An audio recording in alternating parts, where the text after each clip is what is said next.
मैत्रिणींनो, सगळ्यांसाठी जगणं ही आपली ताकद आहे, पण स्वतःसाठी जगणं हा आपला अधिकार आहे. ह्या दोन्हींचा समतोल साधणं हीच खरी शहाणपणाची गोष्ट आहे. आज जर ह्या व्हिडिओने तुम्हाला थोडंसं थांबून विचार करायला लावलं, तर कमेंटमध्ये तुम्ही मी स्वतःलाही वेळ देईन हे लक्षात ठेवा. कारण तू फक्त कोणाची आई, पत्नी, सून नाहीस, तर सर्वप्रथम तू आहेस. तर हे तू किंवा स्वतः तू कसं ओळखशील बघ. तू कधी शांत बसून विचार केलंस का की मी शेवटचं स्वतःसाठी कधी जगले? सकाळी उठल्यापासून ते रात्री झोपेपर्यंत तू सगळ्यांसाठी धावत असतेस. मुलांची काळजी, घरची काळजी, स्वयंपाक, नवऱ्याच्या गरजा, घरातील वरिष्ठांची सेवा. प्रत्येकाच्या चेहऱ्यावर हास्य यावं म्हणून तू स्वतःला विसरतेस. पण या सगळ्या गडबडीत तू स्वतःचं हसू कुठे हरवलं आहेस हे तुलाच कळलं नाही. आज मी तुला सांगत आहे मैत्रिणी, सगळ्यांसाठी जगणं हे चुकीचं नाही, पण त्या प्रवासात स्वतःला हरवणं हे मात्र नक्कीच 100% चुकीचं आहे. होय, आपण लहानपासूनच ऐकत आलो आहोत ग की स्त्री म्हणजे त्याग, आणि खरंच त्याग हा आपल्या स्वभावातच असतो.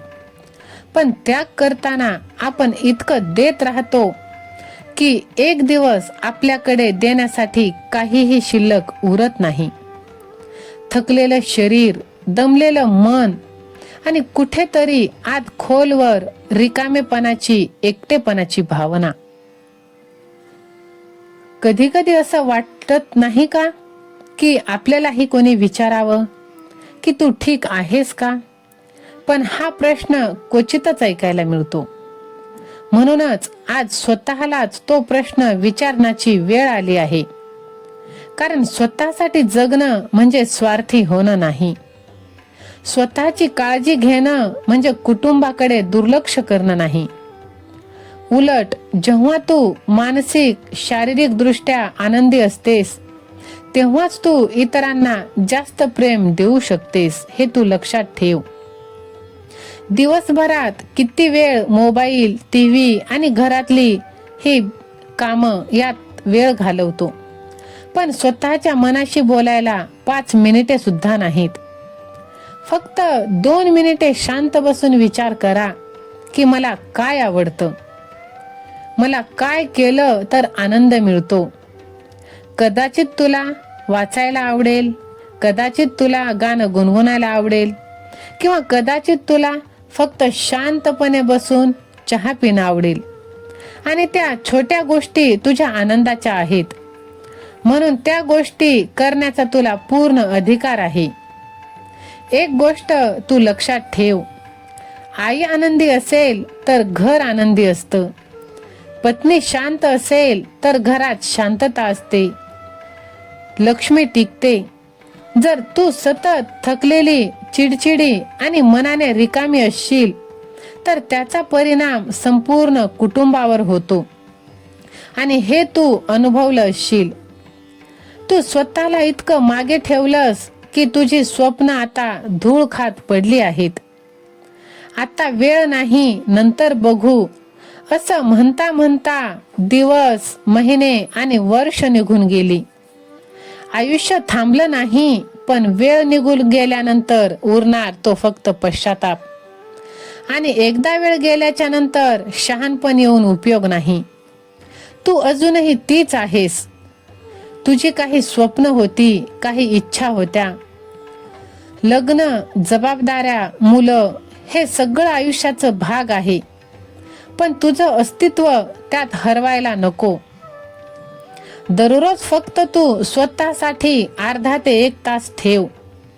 त्या वेळेत कुणाचं काहीच ऐकायचं नाही, आणि अपराधी वाटून तर अजिबातच घ्यायचं नाही.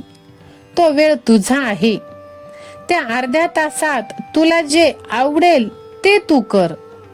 वाच, चालायला जा, प्रार्थना कर, डायरी लिही, स्वतःशी जोडली जा, काहीही कर.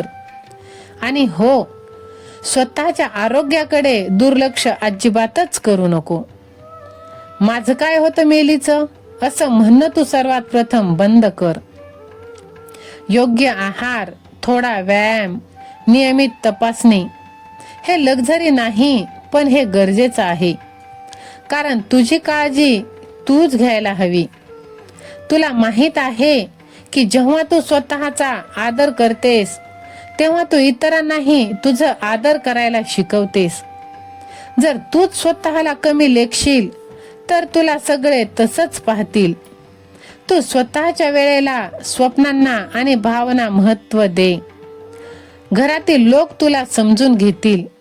स्वतःसाठी उभं राहणं म्हणजे भांडण नाही. शांतपणे प्रेमाने सांग की मलाही थोडा वेळ हवा आणि यात चुकीचं काहीच नाही. कारण एक दिवस असा येऊ नये की मुलं मोठी झाल्यावर तू आरशात बघून स्वतःलाच ओळखू शकणार नाहीस. आयुष्य इतकं व्यस्त होऊ देऊ नकोस की तुझं अस्तित्वच हरवेल. बघ, आजपासूनच एक छोटासा निर्णय घे.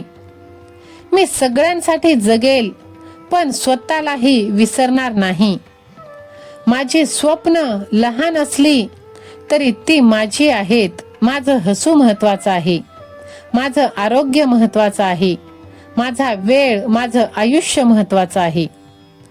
कारण सगळे जेव्हा झोपतात आणि तू एकटी उरतेस तेव्हा तुझ्यासोबत तुझं मन असतं.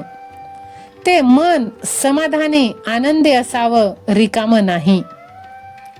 बघ, जर तुला योग्य वाटत असेल तर आजपासून मी सुरुवात करेल असं तू नक्कीच टाईप कर.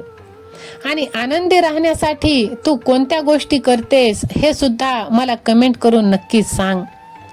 स्वतःसाठी जगणं म्हणजे स्वार्थीपणा नाही. होय, आपण सगळ्यांसाठी साठवतो, मुलांच्या शिक्षणासाठी, घरच्यांसाठी, पण स्वतःसाठी जगणं विसरून जातो. त्यासाठीच आपल्याला आपल्यासाठी जगायचं आहे. एक छोटीशी गोष्ट करायची आहे. आपलं एज्युकेशन झालेलं असतं, पण घराच्या जबाबदारीमुळे आपण बाहेर 4 पैसे कमवू शकत नाही. तर ते 4 पैसे आपल्या जवळ असावेत ह्यासाठी एक छोटीशी टिप्स, ती म्हणजे दररोज 10 रुपये तुम्ही बाजूला काढून ठेवायचे. ही सुरुवात कर आणि बघ, 1 महिन्यानंतर किंवा 6 महिन्यानंतर, 1 वर्षानंतर तुला नक्कीच या गोष्टीचा फायदा होणार आहे. तर मैत्रीण, बघ, एक छोटीशी सुरुवात तू कर. आणि हा व्हिडिओ जर तुला थोडासाही आवडला असेल आणि विचार करायला भाग पाडत असेल तर कमेंटमध्ये तू लिही लव यू जिंदगी. आणि बघ, अशाच मनाला भिडणाऱ्या व्हिडिओसाठी तू लगेच चॅनलला सबस्क्राईब कर. कारण तू कमकुवत नाहीस. तू फक्त स्वतःची ताकद ओळख, तीच फक्त बाकी आहे. सगळ्यांनी तुला नावे ठेवली तरी तुला स्वतःला माहित आहे की तू कशी आहेस. आयुष्य हे खूप सुंदर आहे, रंगीत आहे. फक्त आपणच ते बेसूर, बेजान बनवून टाकलेलं आहे. तर तीच सुरुवात आता तुला करायची आहे. बाय.